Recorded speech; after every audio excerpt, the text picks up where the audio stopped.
Здравейте, казвам се Николай Михайлов. Родом съм от София, но съм живял много години в Русе. И в момента по професия съм таксиметров-шофьор.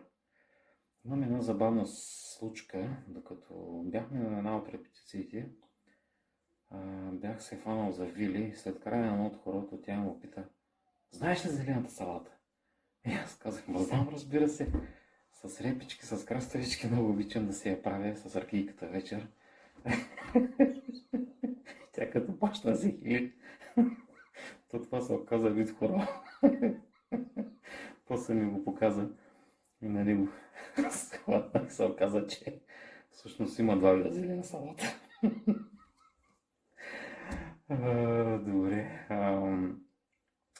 Имах нужда от промяна в начина ми на живот, среща с нови хора, нови приятелства, запознанство с готини хора и малко така да се поразкърша, да понауча някое друго хоро, да си сменя монотонното ежедневие. За това, след като отидох за първи път при фолклорен ансамбъл в България, наистина намерих страхотни хора и много съм щастлив от факта, че съм там.